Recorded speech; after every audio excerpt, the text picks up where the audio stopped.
Hello દર્શક મિત્રો, સ્વાગત છે તમારું મારા નવા વિડીયોની અંદર। તો આજે અમારી ઘરે બની રહી હતી ચોખાની વેફર। તો આજે હું વ્લોગ બનાવવા માટે જઈ રહ્યો હતો ત્યારે મારા મમ્મીએ મને કહ્યું કે આજે ચોખાની વેફર બનાવવાની છે, એટલા માટે તું ઘરે જ રહેજે। તો જી હા, જેમ તમે જોઈ રહ્યા છો તેમ આજના વિડીયોમાં હું બતાવવાનો છું કે ચોખાની વેફર કઈ રીતે બને છે તે। તો ચાલો ઝડપથી વિડીયોની શરૂઆત કરીએ। તો સૌ પ્રથમ અમે લઈ લીધો છે ચોખાનો લોટ અને પાણી।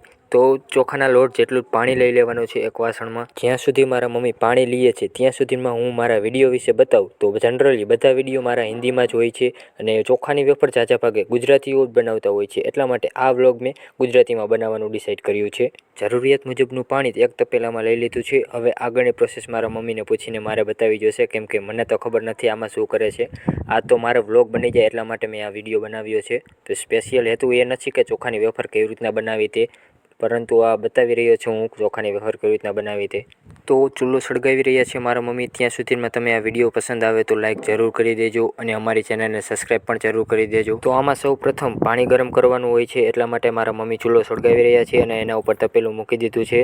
પાણી ગરમ થઈ રહ્યું છે ત્યાં સુધી મારા મમ્મી કહીએ કે આપણે લોટ ચાળી લઈએ, એટલા માટે હવે લોટ ચારવાની પ્રક્રિયા થઈ રહી છે। મારા મમ્મી લોટ ચારી રહ્યા હતા અને હું વિડીયો ઉતારી રહ્યો હતો। ત્યાં મને કીધું કે તું જા અને સંચો લઈ આવ। ખબર ન હતી કે સંચાનો ઉપયોગ આમાં શું થાય, એટલે મેં મારા મમ્મીને પૂછ્યું અને તેમને જવાબ આપ્યો કે સંચાનો ઉપયોગ પ્રોપર શેપમાં વેફરને પાડવા માટે થાય છે, એટલા માટે જેમ તેમ કરીને હું સંચો તો ગોતી તો લાવ્યો છું। સંચાને રમાડતા રમાડતા જેવો હું પાછો આવ્યો ત્યાં મેં જોયું કે મારા મમ્મીએ લોટ તો ચાળી નાખ્યો છે। તો આ સંચો પહેલાં મેં કદી જોયેલો ન હતો, એટલા માટે હું આને ખોલવા લાગ્યો અને જોવા માગતો હતો કે અંદર શું આવેલું હોય છે આમાં પ્રોપર। તો મેં આ સંચાનું ઢાંકણું ઉપરનું ખોલવા લાગ્યો અને અંદર મેં જોયું તો અંદર તો ખાલી બ્લેડ જેવી હતી, 3-4 બ્લેડ। હું સંચાથી ફરીથી રમવા લાગ્યો ત્યાં મારા મમ્મીએ કહ્યું કે પાણી ગરમ થઈ ગયું છે, ફરીથી અહીંયા આવ। તો મેં બેઠા બેઠા અહીંથી જ વિડીયો ઉતાર્યો છે। તો મેં પૂછ્યું કે આ તમે શું નાખી રહ્યા છો અંદર, તો મારા મમ્મીએ બતાવ્યું કે આ મીઠું છે અને બહુ જ પ્રમાણમાં આમાં આવે છે મીઠું। અત્યાર સુધી તો ખાલી પાણી જ હતું, હવે 7 થી 8 ચમચી જેટલું આમાં મીઠું નાખવામાં આવ્યું છે। જેવું મીઠું એડ કર્યું તરત જ હું દુકાને ગયો અને 250 ખારો લઈ આવ્યો છું। દુકાનેથી ખારો લઈ આવ્યા બાદ ફરીથી મમ્મીએ ચેક કર્યો છે કે આમાં કોઈ કંકર તો નથી ને। ખારો ચેક થઈ ગયો તરત જ મમ્મીને યાદ આવ્યું કે આમાં જીરું પણ એડ કરવાનું હોય છે, એટલા માટે મસાલાનો ડબલો લીધો અને જીરું એડ કર્યું।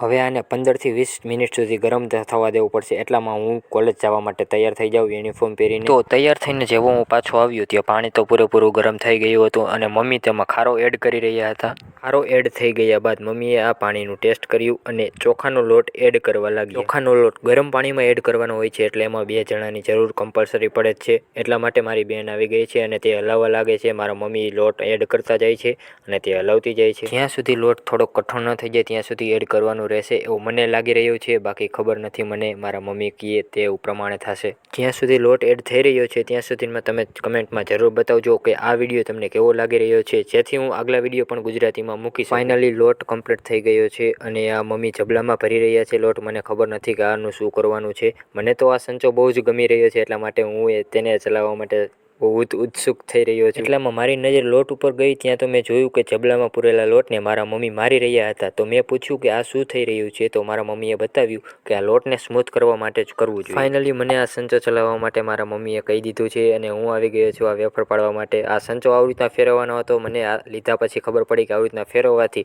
નીચેથી વેફર પડે અને મને બહુ જ મજા આવી રહી છે આ કામ કરવામાં। થોડીક જ સેકન્ડમાં મેં એક સંચામાં જેટલો લોટ હતો એટલો પૂરો કરી નાખ્યો અને થોડીક વારમાં જ મેં 2 થી 3 ખાટલા જેટલી વેફર પાડી નાખી હતી।